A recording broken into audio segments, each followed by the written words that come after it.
When I was making my last movie, Cajillionaire, I was pretty much done with that. When I began to have all these ideas, these just questions, even on the set of that movie, I was talking with Deborah Winger and my producer about aging in this very nervous, dumb way. um, but yeah, just fascinated slash horrified by like what was to come. And so I was, I wrote down things they said in my notes, and I knew this isn't Cajillionaire. This is novel two, which Yeah. is what the file was called for a long time. Novel two. That's writer, filmmaker, and artist Miranda July. And novel 2? That's her latest book, now going by its proper name, All Fours. You almost certainly already know July. Her debut 2007 collection of short stories, No One Belongs Here More Than You, was a publishing sensation. She has a devoted, even rabid following through her writing, her work on the screen, and her collaborative art projects. The unnamed female narrator in All Fours shares some biographical details with July. She's 45, she's a semi-famous artist, and at the outset of the novel, she's contemplating her midlife with some dismay. She sets off on this cross-country road trip from Los Angeles to New York, looking to find herself. But she doesn't make it very far. She drives for about 30 minutes before she pulls off the highway and holes up in a dingy motel. This is a book about intimacy and desire, about how we connect with others and how we make sense of ourselves. But it also goes deeper and broader, exploring an experience, specifically perimenopause, that has largely been left on the cutting room floor of literary fiction. And the result is brilliant. It's touching and, as always with July's writing, extremely funny. I'm Michael Williams, and this is Read This, a show about the books we love and the middle age behind them.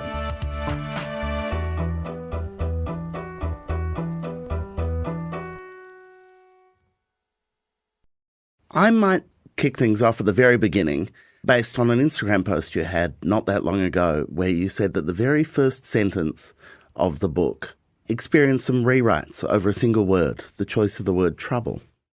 Yeah, originally it was sorry to bother you. And then, actually, full disclosure, I think it was that there's a movie called Sorry to Bother You. It came out and it's like, this isn't really an issue because that's a phrase in the world much more than it is just a movie. But it did make me think like, well, I often try and take those things as like, is it an opportunity to actually look at this sentence you haven't looked at? And I was like, is there another thing people say? Well, sorry to trouble you. And and then the word trouble is such a great word to have in a first sentence of a book that's about kind of transition and crisis and upending and, the waters are troubled, throughout. The waters are troubled and your protagonist is willfully troubled.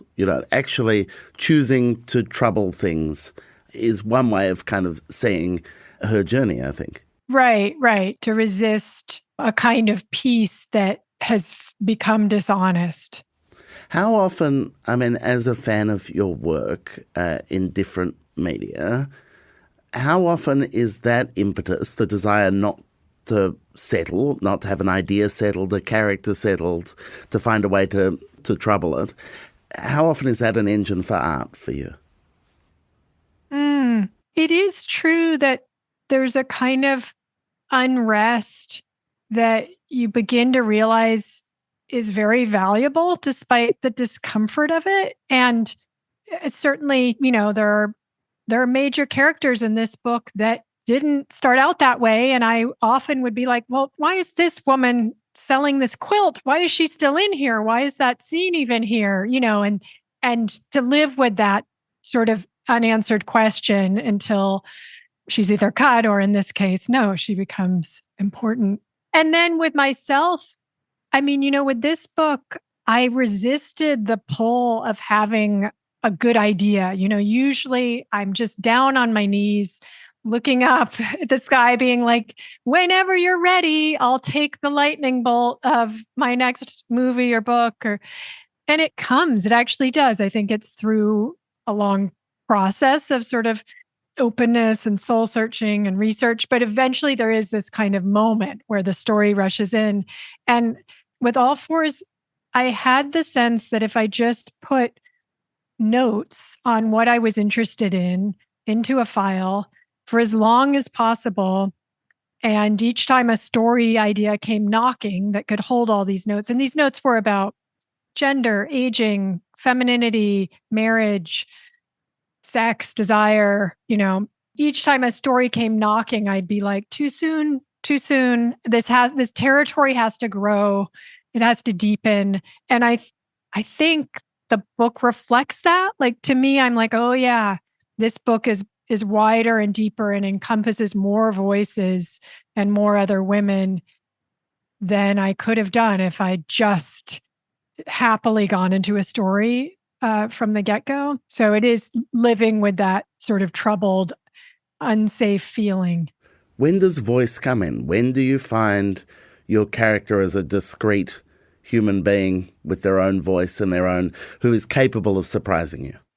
Yeah, that can be a hard part. And I actually had sort of a cheat with this one because I wrote a story called The Metal Bowl that was in the New Yorker a little while before. And that was the difficult work of discovering a new voice. And it was a voice that was sort of embarrassingly normal in some ways, in the sense that like she could be someone just like me. I could play her, less distance between me and her than with my other characters. And this felt very like, I don't know, sort of short story-ish in a normal way that I wasn't used to. But the effect that it had, the conversations that I had after it with my women peers was so raw and interesting that I was like, oh, well, who cares? This is a great voice. And if I could just keep going. So I had, more or less, she's a little bit different than that character, but it's quite fun. Just talking about it now, I'm like, I want to keep going. I have actually. I was writing something the other day and I was like, is this just like All Fours too? Is this All Fives? Like, what is this? Do you need to get out of this voice?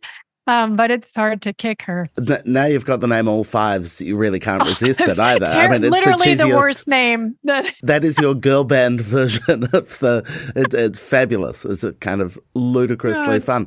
The Metal Bowl is an amazing story, and there's a great line in it when the main character is reflecting on the piece of amateur pornography that she's shot, and she reflects that her payment is not for her beauty, it's not for any personal talents of any sort, it's for her naivety. And that's what they're buying from her, is that innocence that she can sell once. Yeah. And that relationship between kind of naivety and reflection after the event seems to me to run powerfully through All Fours.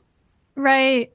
I'm glad you used that word naive, because I do often say that the character is a bit more naive than me. And that was because, you have to have seen around the corner of a feeling to write about it, And I changed over the course of writing the book. I started when I was 45, I'm 50 now.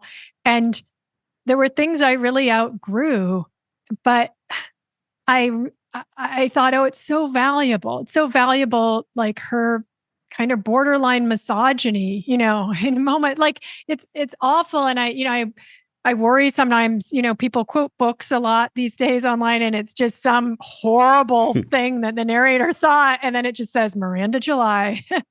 And I was like, don't think about that. Obviously, no good writer would, but to let her be wrong, because I think having like a woman talk about her real honest feelings about aging and desire and her own body and all these things, like, well, if you're not going to be honest, like, what are you doing? What is the new ground that you're breaking here? And that was the project, was to like write the book I couldn't find that I wanted, and to have real kinship. I don't want to be shamed. I don't want to feel more vain than the writer. I also want to feel like the writer grows, and that there is more for me beyond anxiety. You talk about honesty. I think that's where the power of the book lies, is that I think all your characters, I think, have this capacity for extraordinary honesty of the sort that you don't read very often. But it's not necessarily honesty with self-knowledge. They're reflecting something. You're one step ahead of them at all points, but they're kind of opening up to us. And I think that's an incredible trick. Yeah. It feels really good at the time too, to be writing and just to be unknowing. It's a kind of openness, to not try and be smart about everything, because that's not really how things are alive. Like, people are trying to figure stuff out. It's not like she's not trying, but kind of like the dumbness of us, the dumb ways we try to connect or transform, or those are interesting, right? Like, that's very human. I think that's right. And I think getting that relationship right between allowing for uncertainty while at the same time not letting it be coupled with shame, like that idea of getting past shame, or that sometimes the business of living or making choices or taking risks requires you not to be kind of motivated by shame. And that seems, again, one of those things that's really important in this book. Yeah.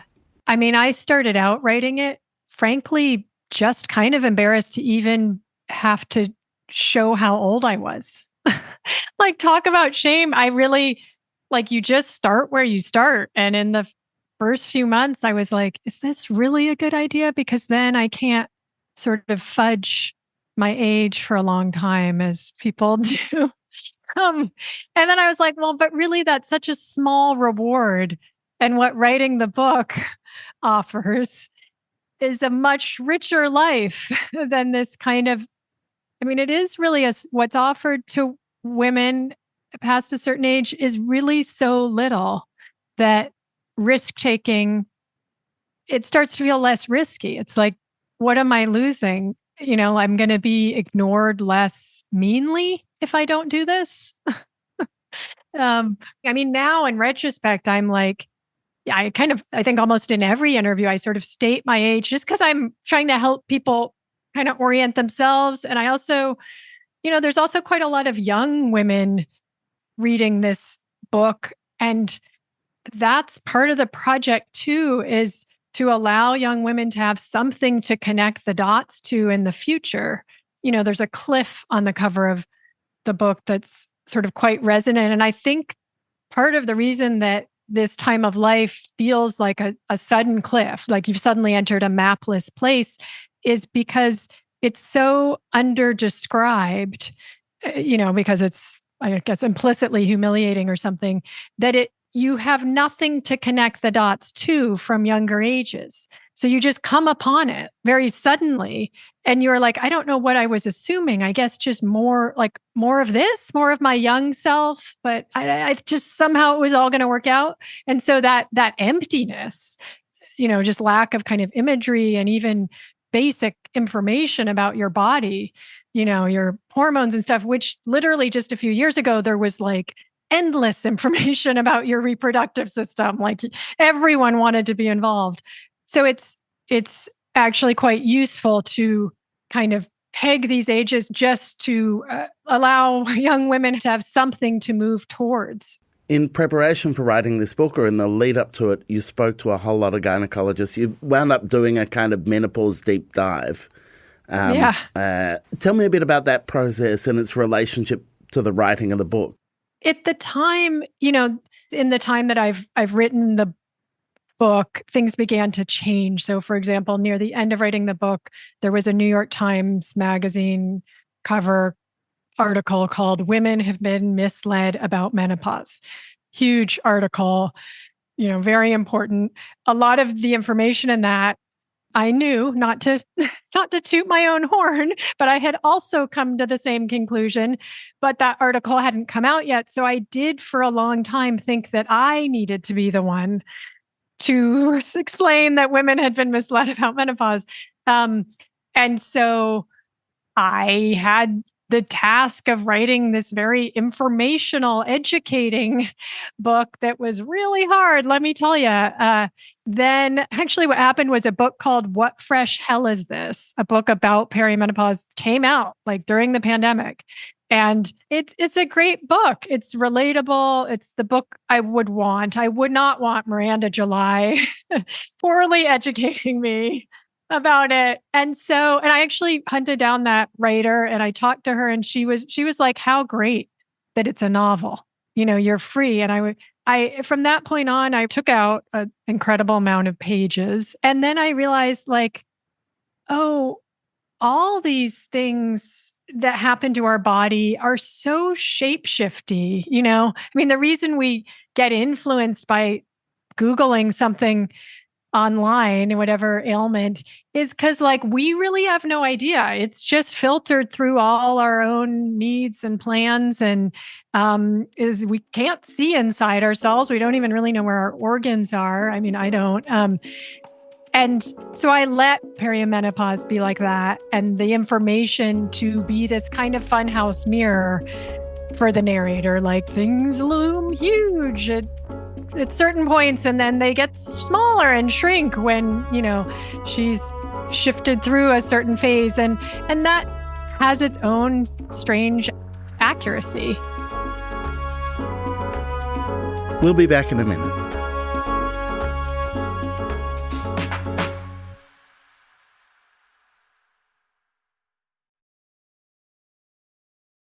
The kind of other parallel thing for your character in All Fours that's, I think, really important to the way she's experiencing perimenopause and aging more generally is she has experienced a difficult birth of her child years earlier. Yeah. The nature of that means her relationship to her own body and her relationship to mortality, I think, is defined in very different terms.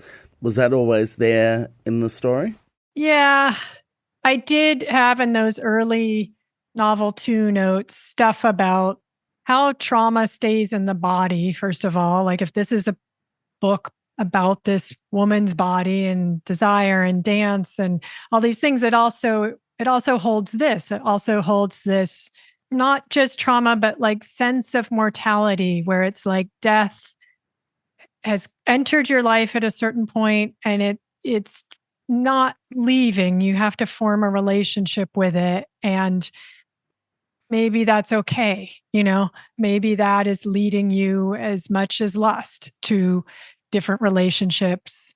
It's tricky, and a book about aging is going to have mortality in different ways, but I'm not ready to face, I'm not thinking about my own mortality enough. And yet I think by this age, you've usually been through something where you kind of get it. You have a basic empathy for anyone who's been through a tragedy, like you've touched it or you've come close or you're whatever, spent some time in hospitals.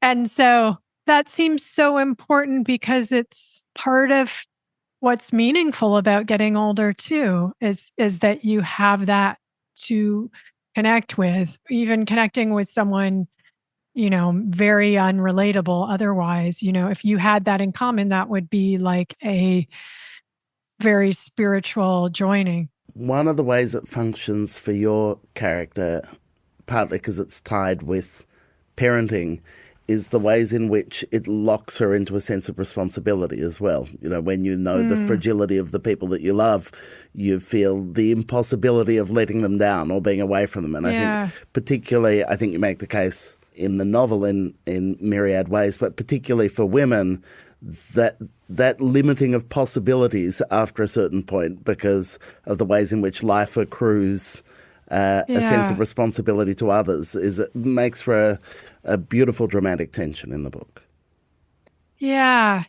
It's sort of a constant crisis to be holding all of that, and I guess I felt like maybe you could root for her to have some relief or some spaciousness and freedom, knowing that she was like holding death in one hand and like this precarious living child, as all children are precarious, like in the other. And yeah, and that I didn't want to just kind of rehash the never boring to me, the plight of the modern working woman mother.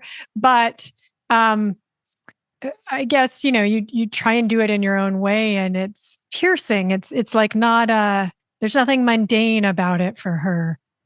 No, but there is also, the flip side of it is there is also this incredible joy to release, to risk, to weirdness, to breaking free. Yeah. That becomes this absolutely kind of joyous thing. I mean, I think any parent, certainly any mom, knows that, the sort of almost psychedelic feeling of like a childless, night or chapter. But the question is like, how much do you trust that? Like, if it contains some important part of you, some part that you perhaps need to learn how to incorporate into your life, this essentially like drug trip feeling.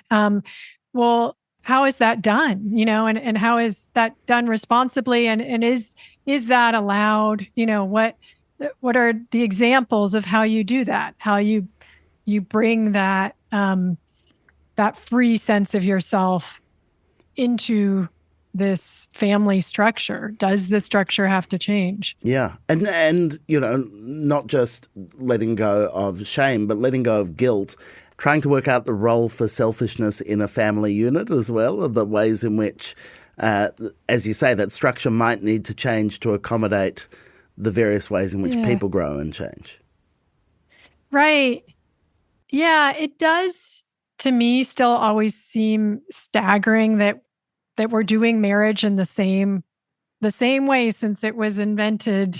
I mean, I'm not going to cite a date there. I'm not sure when it was That's invented. fine. We can put it in post. In 1862. That's definitely wrong. But when you think about how different our lives look, especially as women, you think this is a funny thing to commit.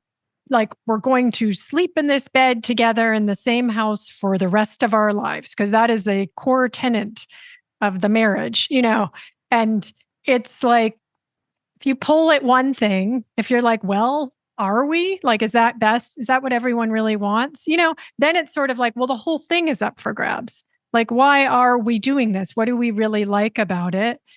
And what is just stuff we felt we had to do? And I mean, the honesty, though, that's required for that. It's not that my narrator and her husband are particularly up for the task. That's the other thing. It's I love fiction compared to real life. Yeah. Especially when it comes to these things, like to not have to write a single scene that took place in like couples therapy. Yeah. But to get across nonetheless some feelings, some truths from a changing marriage in a way that could only happen through fiction, that could only happen in a scene that wasn't what happened. Yeah. Can I ask you about dance and the ways in which dance is important to you? Yeah. I mean, it's kind of crept up on me. I'm often surprised to see like a really early work and realize like, oh, I'm dancing. Or there's something very physical happening, or wrestling, or it's odd because I think of myself so in my head, just like these two eyes peering out of a brain. And this is just the thing I carry it around in. But I guess increasingly, like the feeling of kind of having a brain all over your body, and that the different parts of you might have different things to say and might be able to speak better. Yeah. And in writing the book, I often just stood up and danced. And it was like a very good way to give up. It was like saying, like, I don't give up on myself or my ability to feel joy, which often you feel when you get up from your desk, or create joy or make meaning. I just don't know anymore with language. And I think I've had times in my life when dancing with other people has felt just exquisite, like something kind of alien almost, at least to my kind of brain, where I'm like, what is this? What are we doing? It's not sex. It's maybe not even romantic. And yet it's beyond that. It is that. And then I think I also used dance in this book as a kind of stand-in for all art, including writing, in the sense that part of maybe coming to midlife for me, Miranda July, is realizing like, oh, I've dedicated my whole life to this, like to making things and to taking in the things other people have made. And what is it? Like, and can I now at this age, have I earned the right to speak about it, to describe what it is for me and what it is that happens when we're together watching something. And in moments, it is specifically about dance, and at moments you could swap out music or art or, like those moments are probably the least fiction-y, if people want to accuse me of writing for myself. I think it's really those moments more than anything about like marriage or anything. It's that I just decided that was interesting enough. The other thing that strikes me about dance is about that idea of release. Like professional dancers, skilled dancers, obviously there's incredible control, there's incredible but dance as a space that goes beyond the eyes in the front of the brain, that is just about letting go and not being controlled, seems very singular to me. I know, right? And I do feel like, so for me anyways, the way I dance, it's always improv, right? I mean, I probably couldn't do the same thing twice if I had to, which no one's asking me to. And for me, the best of writing is that too. Like when people comment on like the humor or something, I always want to try and explain like, well, it's improv, right? I mean, it's only funny because it came to me in the moment. It was improv, and then whatever, you rewrite it and whatever, but it still keeps the energy of the sort of live thing that is funny. And dance is always like that, maybe not funny, but it's always new, like this kind of like carving and endlessly. You've been creative in the public sphere for a long time now. And so when thinking about questions of aging, when writing this book, how do you feel about having creatively aged? Do you engage with your earlier work? Do you look at it and think, I would never write that the same way now? Or do you look at it with a sense of kind of wonder at who you were when you produced that earlier work? Yeah, what a nice question. I don't look back much, to be honest, but if there's an occasion that like, one of my early short stories, I need to look at it. I think for one thing, with those stories in particular, I kind of marvel that I just wrote them. They were the kind of easy. Like I didn't know what I was doing. I didn't know that it could be hard. I did them pretty quickly, not to say I wasn't rewriting and stuff like that, but the initial first drafts, and that'll always be kind of special to me to know that like, well, it only could happen like that for a little while, but you got it and it's here in a book. And I've never made a perfect thing, so I'm always very aware of the like sort of percentage of what's right to wrong. I don't really watch my movies ever again after they've premiered because who can bear it? But I'm just so happy that I've gotten to keep doing it. I mean, that was all I wanted.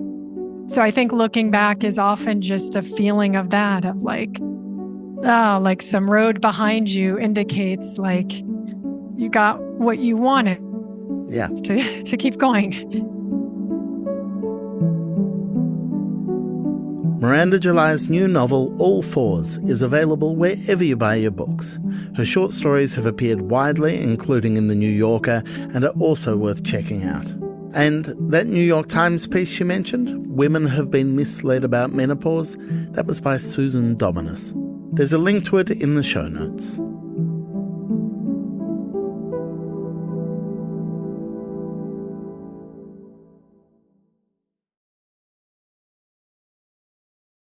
Before we go, I wanted to tell you what I've been reading this week, and it has been an unmitigated delight to sink into Colm Tóibín's new novel, Long Island. It's a sequel to his beloved 2009 novel, Brooklyn, and returns to his heroine, Eilish Lacey, decades later. It is every bit as beautiful as its predecessor. And while we're talking Tóibín, if you've never read his early novel, The Heather Blazing, do so immediately. It's a personal favourite. He's so good. You can find these books and all the others we mentioned at your favourite independent bookstore. That's it for this week's show. If you enjoyed it, please tell your friends and rate and review us. Next week on Read This, I chat with Bruce Pascoe about his new novel and the vagaries of history. Read This is produced and edited by Clara Ames. Mixing and original compositions by Zoltan Fecho. Thanks for listening. See you next week.